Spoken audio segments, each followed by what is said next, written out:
Hello everyone, welcome to My Dreams Academy. Please do subscribe to My Dreams Academy for more videos regarding ESET examination. This video all about Telangana State ESET examination 2021 electrical paper explanation video. Okay, first question. The resistance of copper wire R ohms. The wire is stretched to its double length.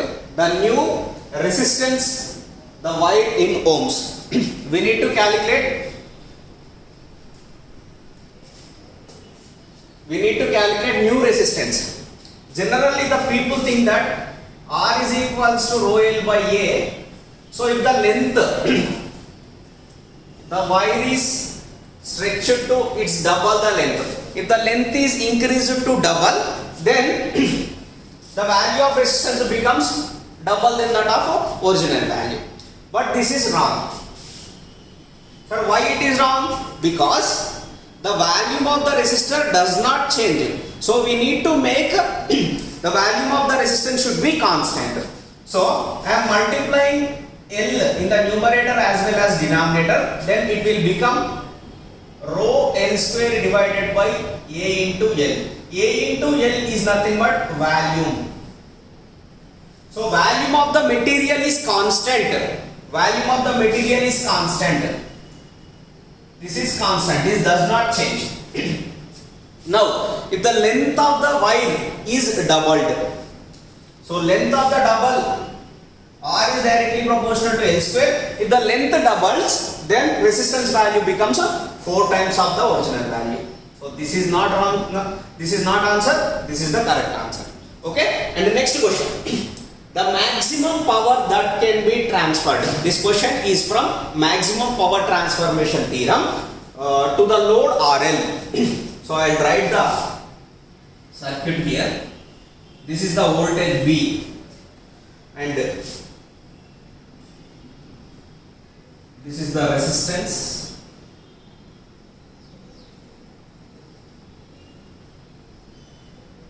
Load resistance. This is the source resistance, and supply voltage is 10 volts. Connected across the terminals of voltage source of V equal to 10 volts. V equal to 10 volts. Okay. And internal resistance is 100 volts. So internal resistance is 100 volts.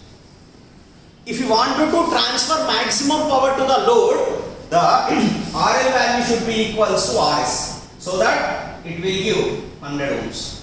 So how we can able to solve the power across the load? That is, first we need to calculate the current value, that is 10 by 100 plus 100, that is 200. 0 0 will get cancelled, so it will give 1 by 20. Then power calculation. Power is calculated like this, that is I square into R, that is nothing but 1 by 20 square, that is 400 into 100 is equals to 1 by 4. Will give 0.25 watts. And another way of solving this question is that is the power transferred to the load PL is equals to V square divided by 4 into RL.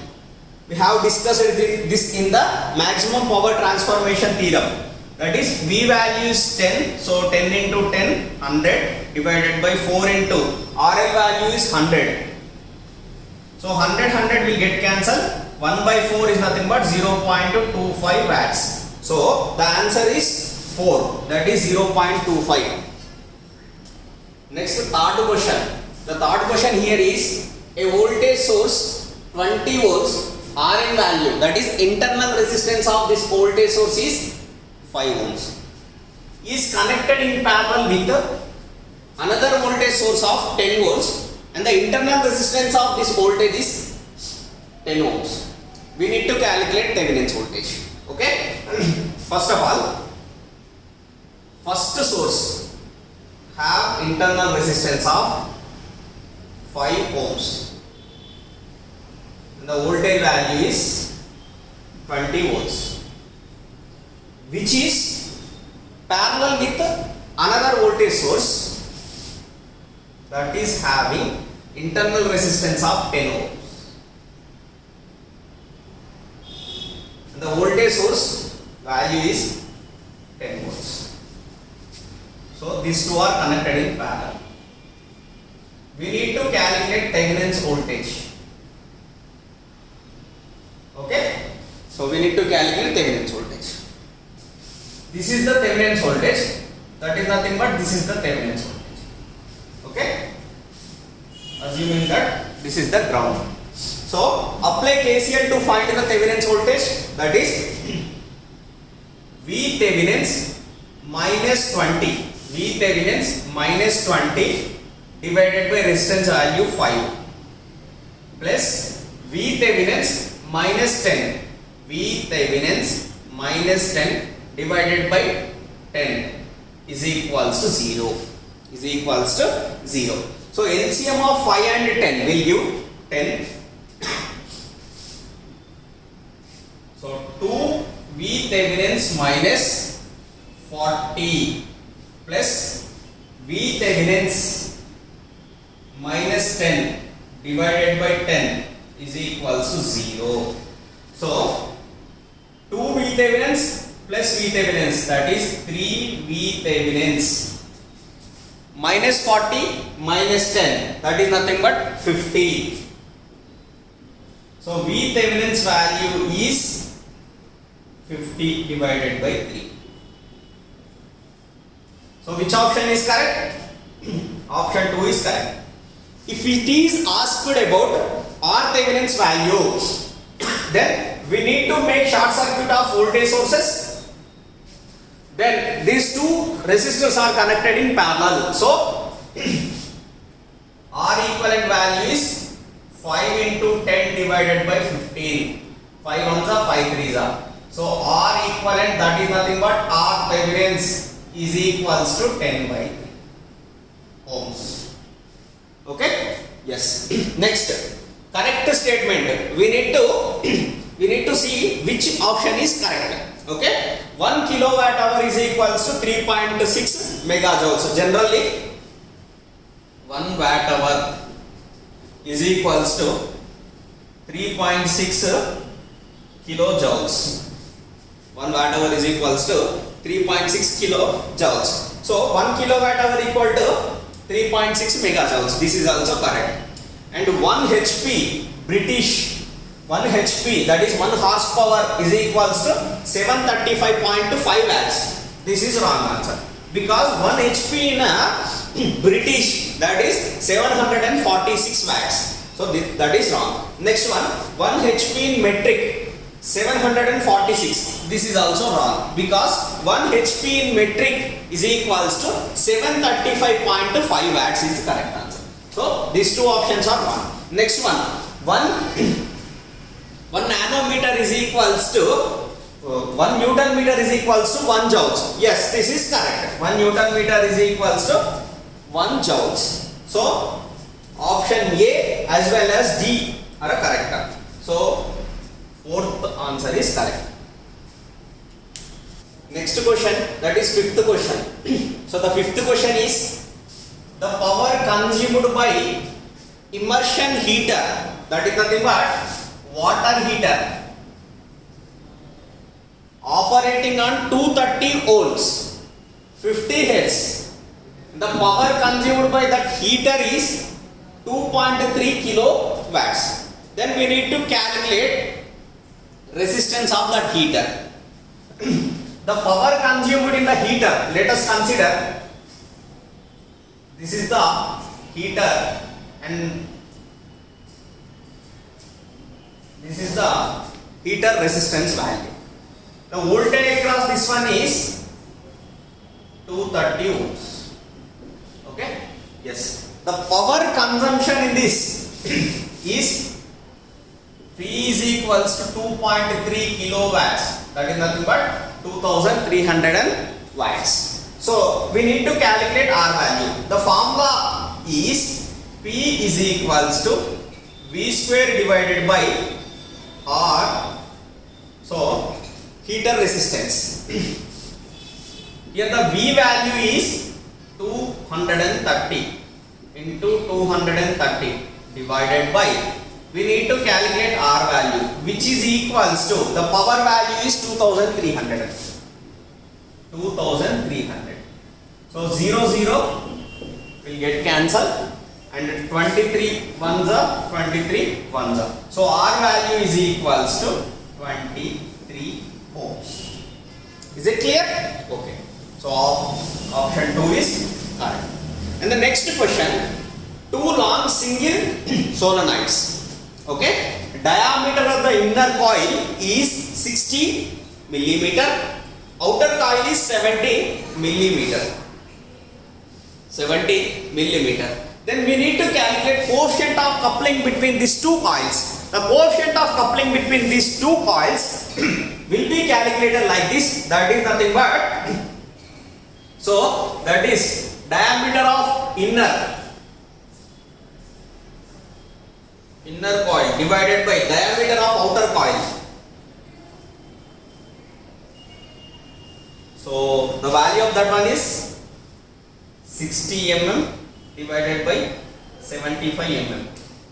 15 4s are 15 5s are. So it will give 4 by 5. That is nothing but 0.8.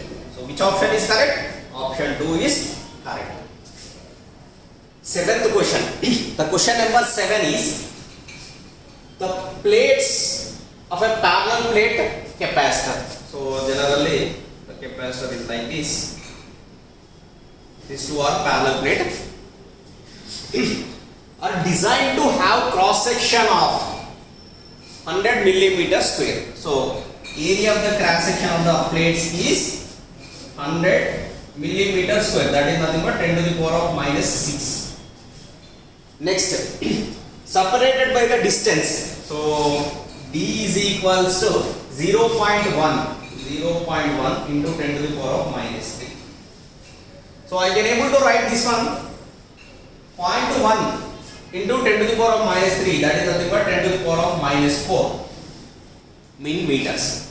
Next one, with air has the dielectric between them. So dielectric of A is 8.854 into 10 to the power of minus 12. Okay, Faraday per meter.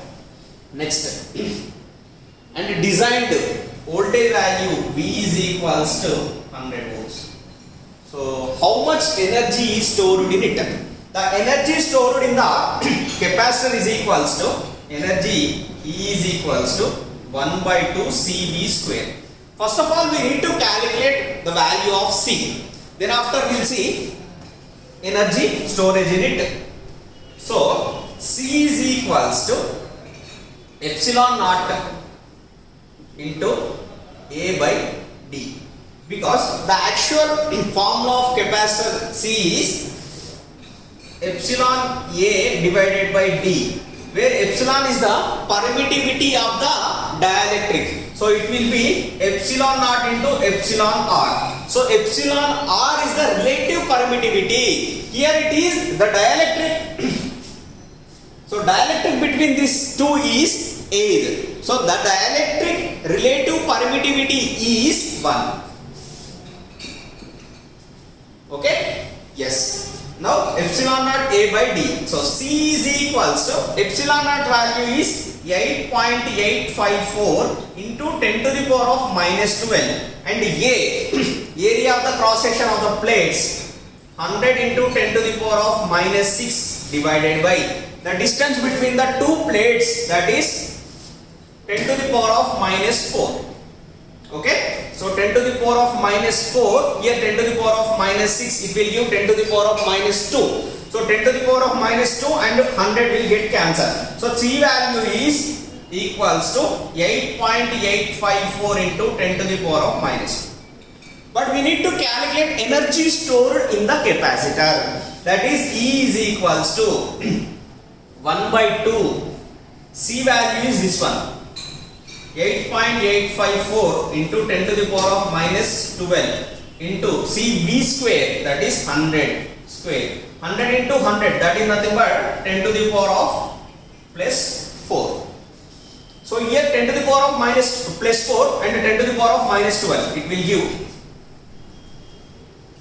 E is equals to 1 by 2 into 8.854 into 10 to the power of minus 8, and E is equals to, so I am writing like this, that is 1 by 2 into 88.54 into 10 to the power of minus 9. This is also correct. So 2 ones are 2 fours are and 2 fours are into 54. So 2 twos are 4, 2 sevens are. So 44.27 into 10 to the power of minus 9. That is nothing but 44.27 into 27 nano joules. So which option is correct? This option is correct, which is nearer to 44.27. So option D is correct for the seventh question. Next question, eighth one, that is, which of the following conducting material is used as a conductor for overhead transmission lines? Generally, the best conductors in this world is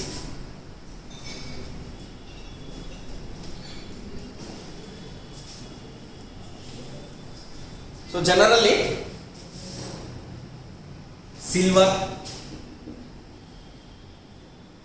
gold, aluminium, copper. These four are the best conductors in the world. Okay? So due to some reasons we don't use silver and gold in the transmission lines as well as windings. So aluminium and copper. Generally the copper material used for in house walls as well as winding purpose. So, and aluminium, the availability of aluminium is high in the India. Okay, the availability is high in aluminium is India, and it has some specific properties that already we discussed in our classroom. Okay, so I don't want to discuss again. So aluminium has some properties. Because of these properties, we use aluminium as a transmission lines as well as distribution lines. But only aluminium we don't use. We'll mix some material with the aluminium. That is called ACSR conductor. That is nothing but all aluminium conductor steel reinforced. Okay. So aluminium conductor steel reinforced. Aluminium conductor steel reinforced. We don't use aluminium only. We will use aluminium conductor steel reinforced and copper conductor steel reinforced. This is also we don't use steel. So option B is correct for this question. Next, ninth question, the cathode and anode of a lead acid battery are respectively made up of. First one is anode, second one is cathode. The anode is made with lead. And the cathode is made with lead, and anode is made with lead peroxide. So option 4 is correct. Cathode lead, anode lead peroxide. Next one, which of the following materials has highest dielectric strength? The dielectric strength, the term dielectric strength is useful for which material? That is nothing but insulators. Okay, so the porcelain is a good insulator, so it has highest dielectric strength. Generally we use it in the transmission lines, insulators. That is nothing but porcelain insulators, pin type insulators, suspension type insulators are made with this porcelain material. Thanks for watching this video. Please do subscribe to My Dreams Academy for more videos regarding ECET examination. Thank you all.